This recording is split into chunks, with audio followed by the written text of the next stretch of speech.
This is Think Out Loud on OPB. I'm Dave Miller. Over the last few weeks, we've talked about the effects of wildfire smoke on people's physical and mental health. We also heard from a researcher who's looking into its effects on grapes and winemaking. Today, we're going to turn to another agricultural impact that's a subject of concern and study in the Northwest right now: dairy cows. Amy Skibble is studying this at the University of Idaho, where she is an assistant professor of lactation physiology. Zach Rose is dealing with this professionally. He is the dairy farm manager at Rogue Creamery. It's good to have both of you on the show.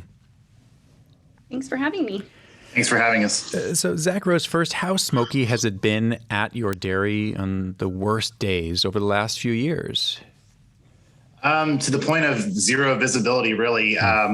Quite as bad as we had in Salem, I would say, last year, but pretty darn black. And it changes the weather dramatically, too, where it's cold. Do you see behavioral changes in your cows on those worst days? Yeah, so we're an organic dairy farm, and we graze predominantly 66% of the year. And during those times, we can't convince our cattle to go outside. They want nothing to do with it. They prefer to stay in the barn and stay out as much as they can of the weather. So that's what we've noticed. But in the barn, I imagine they still are exposed to smoky air, or is it somehow filtered?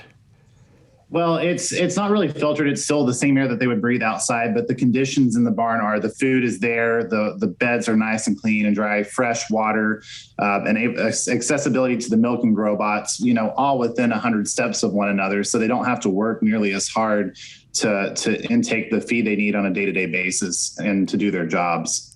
So you saw certainly behavioral changes. They didn't want to go out to the pasture. What about physical effects from the smoke?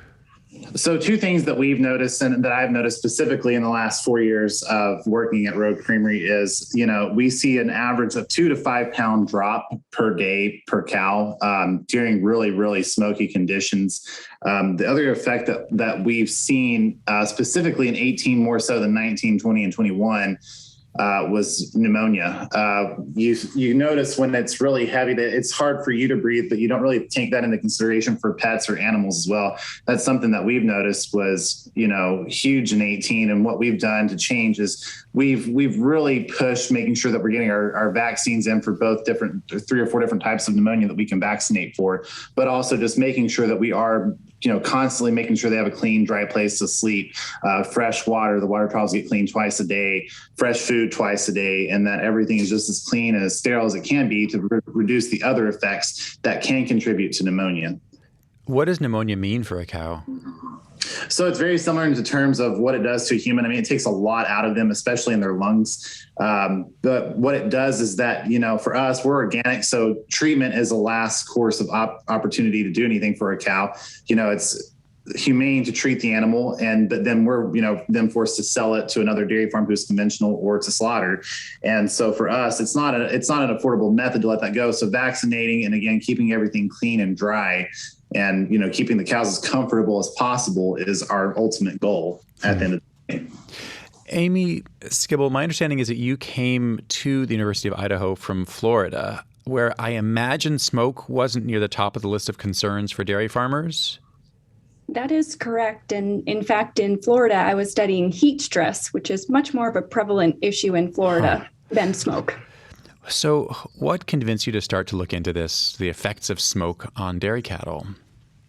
Yeah, thanks for that question. So this idea for these projects came out of a conversation that I had with a colleague of mine, Dr. Pedram Rezamond, who had been noticing wildfire smoke in the area, for the past 10, 15 years here, consistently every summer. And wondered what effect that was having on the cattle. With myself being a lactation and environmental physiologist, I, of course, was very interested in this potential issue. And so we together started projects to investigate the effects. Given that we know that there are health impacts in humans, we anticipated that would be the case for dairy cows as well, who do not have the capacity most of the time to escape from areas of poor air quality. And so that's what precipitated these studies. My understanding is that you're doing two similar and overlapping but separate studies, one looking into the overall health of cows and one looking into their milk production. So let's take those one by one. First of all, what have you been finding out about how smoke affects their overall health? Sure. So we conducted just a preliminary study looking at the past 5 years of farm records from two farms in the Pacific Northwest, one in Washington and one in Idaho. And we just looked for associations between increases in particulate matter from wildfire smoke and various illnesses, diseases, general illness, pneumonia, mastitis, and so on, in association with that wildfire smoke events. And did you find a connection? We did. We found connections between high particulate matter from wildfires and general cattle illness. We also found associations between mastitis, which is an udder infection, and high particulate matter. We also found associations between calf mortality rates and high particulate matter. So when particulate matter from wildfires are high, we see higher incidences of general illness in cattle and higher mortality in calves. All that seems, the mortality is final, obviously, but the others seem like they could be, short-term effects from high particulate days or weeks. Do you know much yet about long-term effects on the effect on cow health? Somewhat. Right now, we have been just focusing on 2 weeks post wildfire event. So we don't really know much beyond that.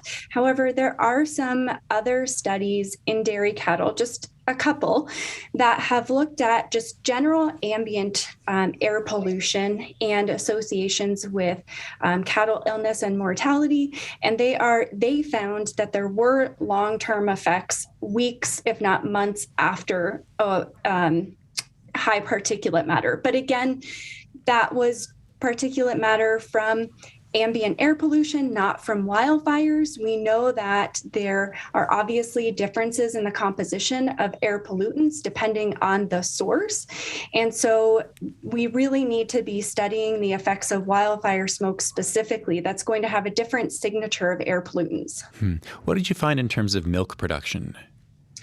So what we found in terms of milk production actually corroborate what Zach just mentioned. We found that during a 7-day wildfire event last summer, that cows were producing on average about 3 pounds per milk less milk per day per cow. This is one of many things I learned for today's show, that dairy farmers measure volume of milk or measure the production of milk from their cows in pounds, not in gallons. Zach Rose, how big a drop, how significant is 3 pounds less per cow per day for a dairy operation? For us, it's substantial. We only milk 120 head of cattle. So, you're looking at 360 to 400 pounds to 500 pounds of milk loss in a single day. That adds up very quickly to, 600 to 1,000 pounds every other day, which is the way we ship our milk to our creamery. Those numbers are huge. That's $54 of loss for me per pound or per 100 pounds of milk. So that's a huge loss in terms of my profitability, but also the grounds that I have to make up, because what we see the loss. What we find is another 7 to 14 days when these smoke events dissipate to rebound in terms of production. And some cows that are further along in lactation don't rebound from that. So it's a huge, not only just during that window, but a recovery period thereafter. Just briefly, Zach Rose, when we talked last week about the effects of smoke on grapes and winemakers, we talked about the fact that sometimes grapes could be tainted with the smoke in a way that lasts into the wine. Does that happen with milk? No, I wouldn't say so. But what I find is funny about that is we use actually in one of our cheeses a Syrah grape leaf, and we wrap the cheese in that. And those years that it's super smoky, it's hard to find the right leaves as we pick them that just don't have that flavor profile to it. So that kind of does contribute in our product after the fact. After the fact, you get a smoky cheese just from smoke on the leaf. Zach Rose and Amy Skibble, thanks very much for joining us today. Thank you. Thank you very much. Zach Rose is the dairy farm manager at Road Creamery. Amy Skibble is an assistant professor of lactation physiology at the University of Idaho.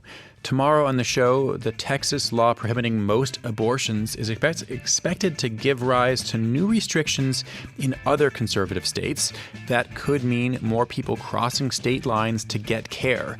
We'll ask how the continuing erosion of Roe v. Wade could affect health providers and their patients in Oregon and Washington. Thanks very much for tuning in to Think Out Loud on OPB and KLCC. I'm Dave Miller. We'll be back tomorrow. Think Out Loud is supported by Steve and Jan Oliva, the Rose E. Tucker Charitable Trust, and Ray and Marilyn Johnson.